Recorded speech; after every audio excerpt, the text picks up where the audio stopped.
এই স্পাইডারম্যান বাস এর এটাই কাজ, এর আর কোনো কাজ নাই, এর লাইফ থেকে টোটালি ডিট্যাচড। তার প্রধান কাজ হচ্ছে সে স্পাইডারম্যান হবে এবং সে বাইরে যাবে, অন্যান্য ভিলেনদের মারে বেড়াবে, আর কোনো কাজ নাই। আসসালামু আলাইকুম। তো আমি দেখেছি আমার প্রথম 3D movie Spiderman brand new day.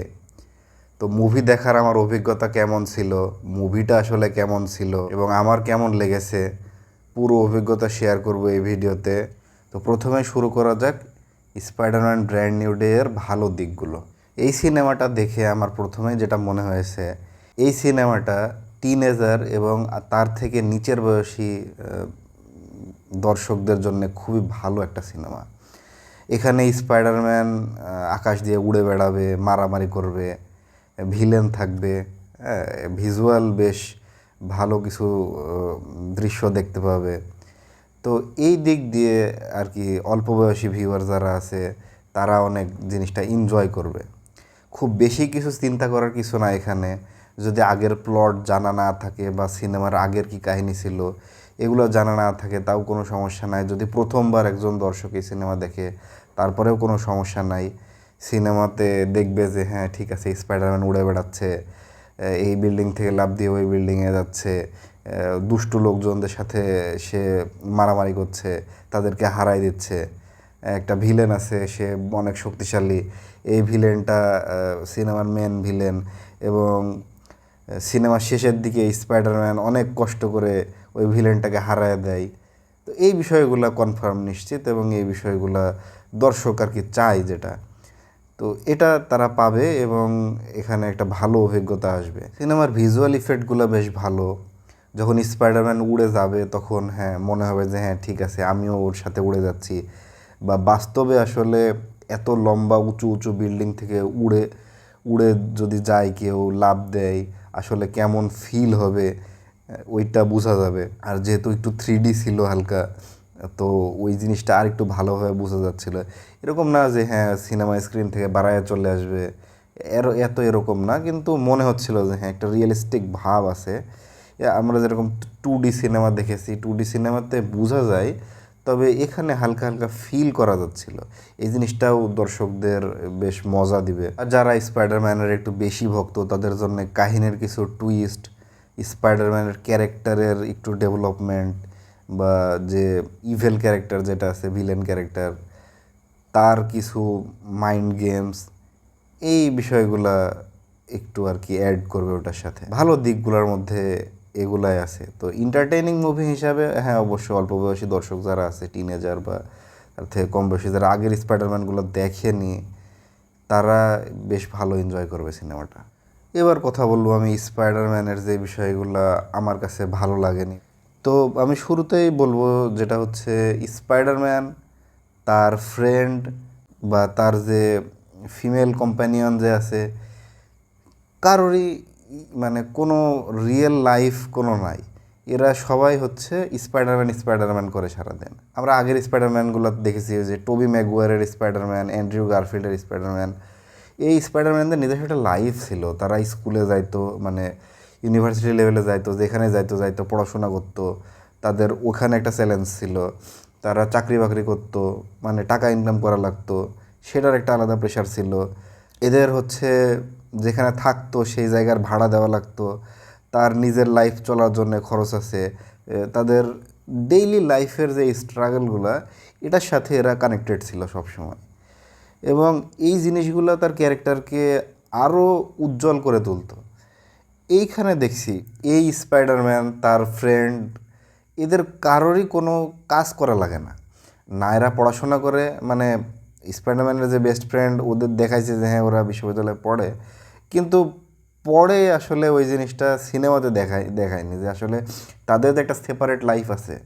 আগের স্পাইডারম্যানগুলোর যারা বেস্ট ফ্রেন্ড ছিল তাদের সেপারেট একটা লাইফ ছিল, তাদের নিজস্ব স্ট্রাগল ছিল, নিজস্ব চিন্তাভাবনা ছিল, কিন্তু এখানে এদের কিছু নাই। স্পাইডারম্যান নিজেও কোনো কাজ করে না, তার সারাদিনের কাজ ওই সেই অ্যাপার্টমেন্টে যাই, তার সামনে বিরাট বিরাট হাইটেক টেকনোলজি সমৃদ্ধ গ্যাজেটসগুলো দেওয়া আছে, সে এতগুলো গ্যাজেট কীভাবে অ্যাফোর্ড করে এটা তো সেই জানে।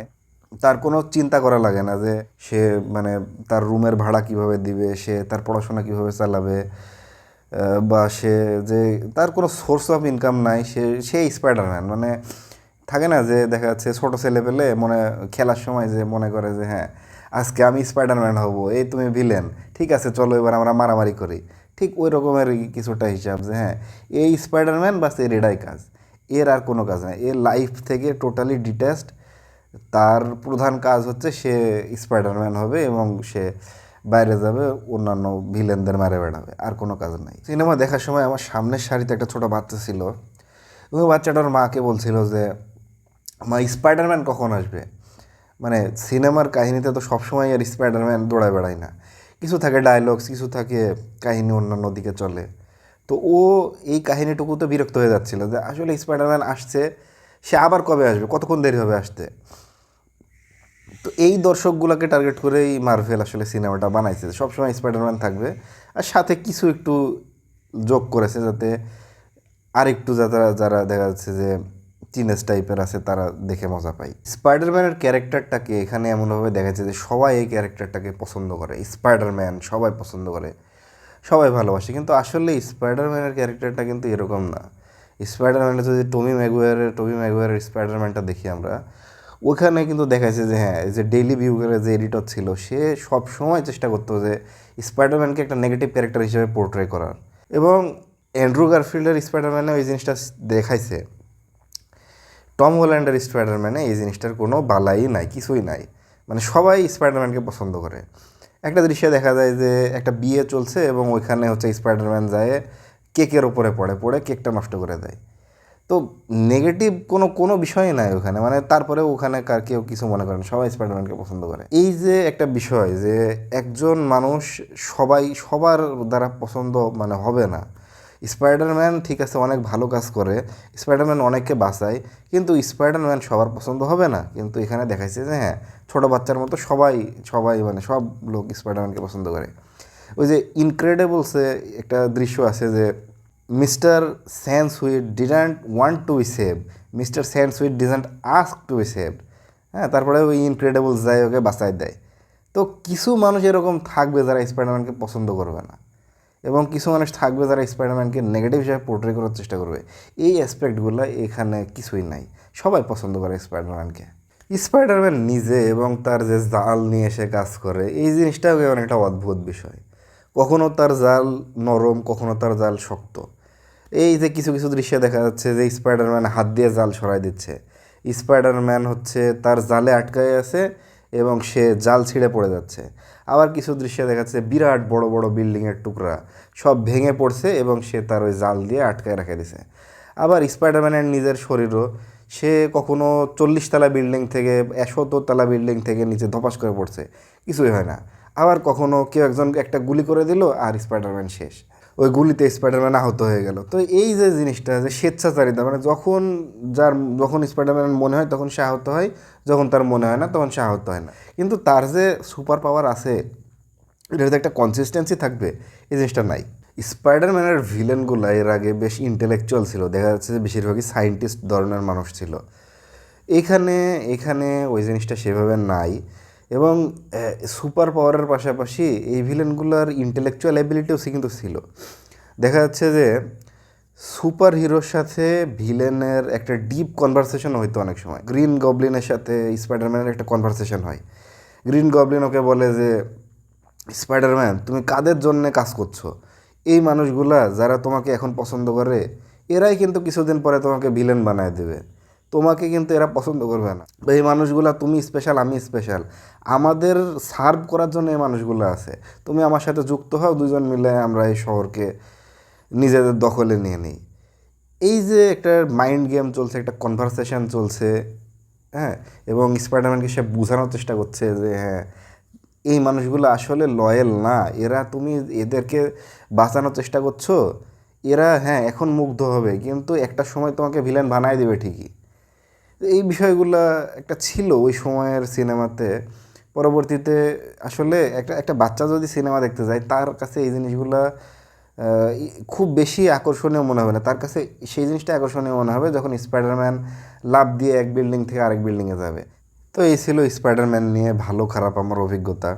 আর 3D মুভি দেখার অভিজ্ঞতা যদি বলি, যখন আমরা আমরা সিনেমা হলের মধ্যে ঢুকি, একটা চশমা দিয়েছিল আলাদা 3D চশমা, যদিও ওটা পরে দেখার সময় এবং খালি চোখে দেখার ক্ষেত্রে আমি খুব একটা বেশি ডিফারেন্স দেখতে পাচ্ছিলাম না।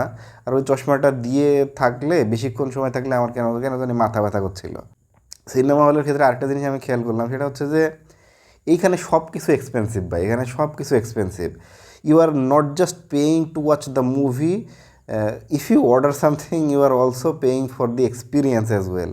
মানে ওইখানে আপনি কি নেবেন, যা কিছু নেবেন সব কিছুরই দাম স্বাভাবিক জায়গা থেকে বেশি। তাছাড়া বেশ অভিজ্ঞতা ভালোই ছিল। তো ভিডিও দেখার জন্য অসংখ্য ধন্যবাদ। ইনশাল্লাহ আগামী ভিডিওতে আবার দেখা হবে।